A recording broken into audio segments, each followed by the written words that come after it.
Hello, আসসালামু আলাইকুম viewers, সবাই কেমন আছেন? আমি এই জায়গায় আসতে দেখেন আমি একটু ভিউয়ার আশা এবং বন্যার্থদের জন্য। আরে ভাই কি বলেন, ভিউয়ার আশায় কি ভালো মতো খুলে মেলে বলেন। ও আচ্ছা আচ্ছা, ভিউয়ার আশায় না, আমি এখানে আসছি বন্যার্থদের সাহায্য করার জন্য। আমার নিজের দুই হাতে আমি এদেরকে সাহায্য করব যেমনে পারি। আমি আমার দুই হাত দিয়ে তাদেরকে বলবো যে তোমরা আমার হাত ধরে উঠে আসো, আমি তোমাদেরকে আমি নিজ হাতে সাহায্য করব।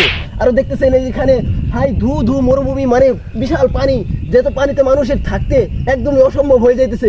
আপনারা যে যেমনে পারেন আমাকে, আমার বিকাশ নম্বর দেওয়া আছে পেজে, দেখেন আমার বিকাশ নম্বর দেওয়া আছে ইউটিউব চ্যানেলে। যেমনে পারেন আপনাদের গরু বেচে, ছাগল বেচে, আপনাদের পাটা মাটা যা আছে, যার বাড়ি ঘর যেখানে যা আছে সবকিছু বেচে আমার অ্যাকাউন্টে পাঠিয়ে দেন ভিউয়ার্স। দেখেন আপনারা টাকা পয়সা দেওয়ার সাথে সাথে কিন্তু আমি আমার নিজের দুই হাতে আমি এদেরকে অনুদান পাঠিয়ে দেবো। হ্যালো ভিউয়ার্স, আপনারা দেখতেছেন যে এখানের মানুষগুলা কেমন অসহায় আছে। এখানে বিশাল যে বাড়ি ঘরগুলা, ইস কি যে তাদের অবস্থা, এমনি করে মানুষ